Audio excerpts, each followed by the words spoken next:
My name does not matter much in this story. What matters is a ship, a locked tank, and a secret that changed how the galaxy looked at humanity. I was an engineer, working for the small human fleet that had just joined a large group of alien nations called the Coalition of Nine.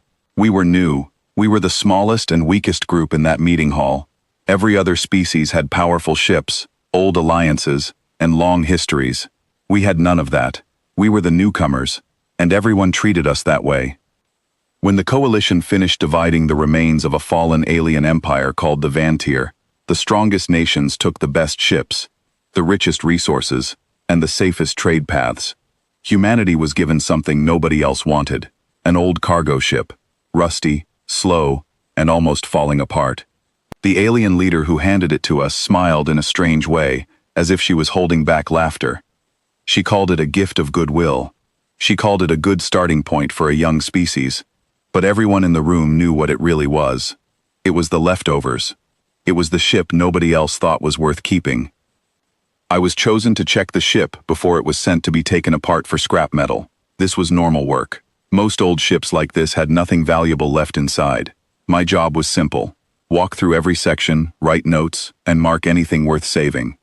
The ship was called the Second Chance. That name felt like a joke at first. It smelled of old metal and dust.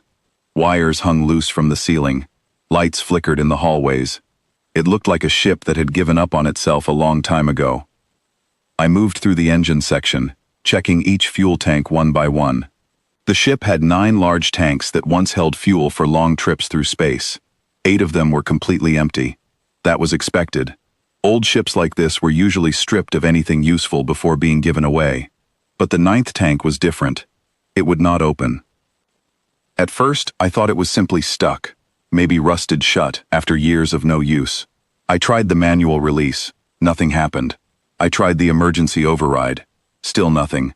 My scanner, which normally could read anything inside a container, gave me a strange result.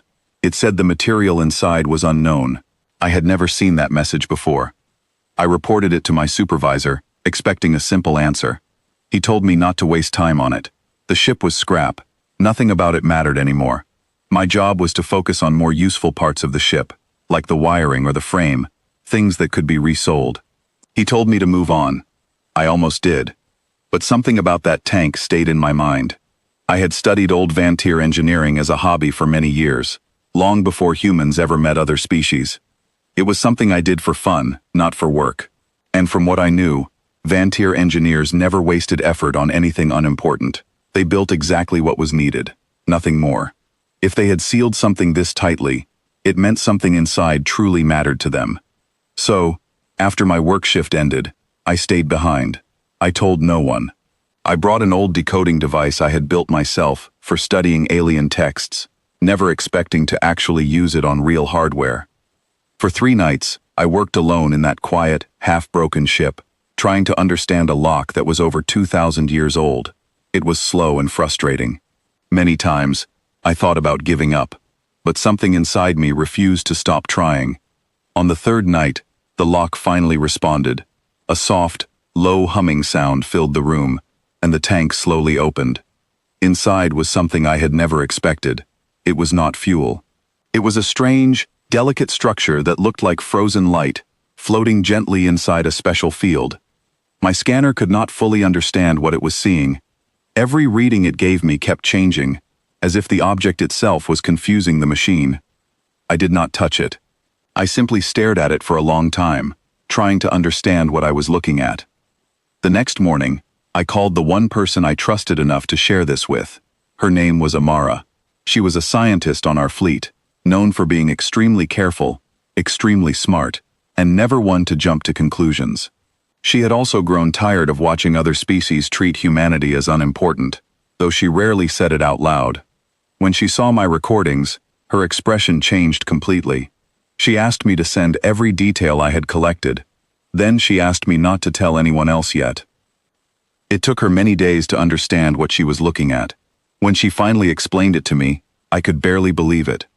The Vantir Empire, before it fell apart, had been searching for a solution to one of the biggest problems faced by every advanced species. They needed a stable, powerful, and safe source of energy that could last for a very long time, without running out or causing harm. What they had built was not a weapon, it was closer to a seed, a carefully designed structure that, if used correctly, could help create a stable and long-lasting source of clean energy. This was something every species in the coalition had been trying to develop for many years, without success. And here it was, hidden inside the least important ship in an entire fleet, exactly because nobody would think to look there. Amara explained that if this discovery was mishandled, it could be dangerous. But if it was studied carefully and understood properly, it could help solve energy problems for entire worlds, not just for humanity, but potentially for every species willing to learn how to use it safely. We both understood immediately how important this was. We also understood how careful we needed to be. The next few months were not easy. Some people in our government wanted to keep the discovery completely secret. Others wanted to sell it quickly for money or power. A few voices even suggested using it to gain an advantage over other species, an idea that both Amara and I strongly opposed. She reminded everyone clearly that misusing such energy could cause enormous harm, not just to others, but to ourselves as well. Thankfully, after long and difficult discussions, wiser voices were heard. Instead of hiding the discovery or misusing it, humanity decided to do something different.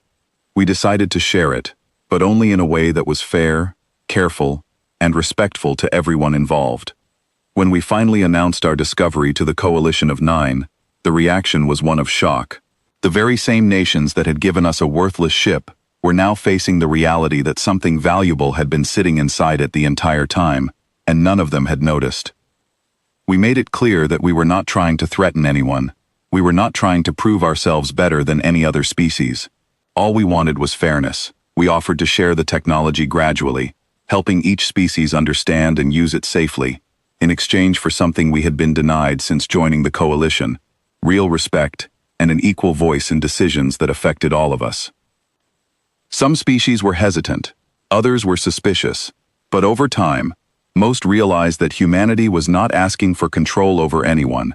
We were asking for partnership. The alien leader who had once handed us that old, broken ship returned many months later. This time she did not smile in that strange, mocking way. She looked at me directly and asked one simple question. She wanted to know how we had managed to open something that even Vantier engineers had built to be nearly impossible to access. I told her the truth. We were patient. We studied carefully. We respected what we did not yet understand, instead of dismissing it simply because it looked old or unimportant. She was quiet for a long moment before she spoke again. She said perhaps they had underestimated us. I did not gloat. I simply nodded and thanked her for her honesty. After that day, everything slowly began to change. Humanity was no longer seen as the newest, weakest member of the coalition.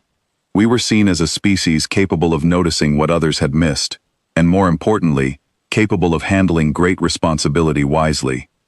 The second chance was never sent to be scrapped. Instead, it remained docked at one of our stations, kept as a reminder of everything that happened. The tank that once held that mysterious discovery is empty now. Its secret has since been carefully studied, tested, and slowly shared, helping to build safer and cleaner energy sources for many worlds, including our own. Sometimes, I go back and stand near that same tank, remembering those quiet nights when I almost gave up. I remember how easy it would have been to simply follow orders, ignore the strange lock, and let the ship be forgotten like everyone expected. I often think about how differently things could have turned out if I had walked away that first night. The discovery might have been lost forever, buried inside a ship, destined to be melted down for scrap metal. No one would have ever known what was hidden inside. But I did not walk away, and because of that, humanity's place among the stars changed forever. We were given something others believed was worthless, a broken, forgotten ship nobody wanted to claim. And in the end, it turned out to hold something far greater than any ship or fleet the other species had claimed for themselves. I think about that often, especially when new species join the coalition, nervous and unsure, just like we once were. I try to remind them that history is full of moments where the most overlooked things turn out to matter the most. Sometimes, greatness does not come from having the strongest ship or the largest fleet.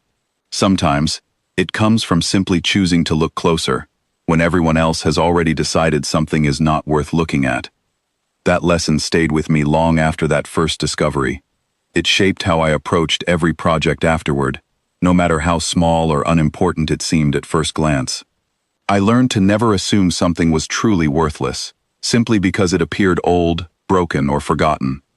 Humanity's reputation across the galaxy slowly began to shift after that.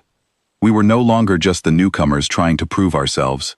We became known as a species that paid attention to details others ignored, a species willing to be patient, careful, and fair, even when handed the smallest and least impressive resources.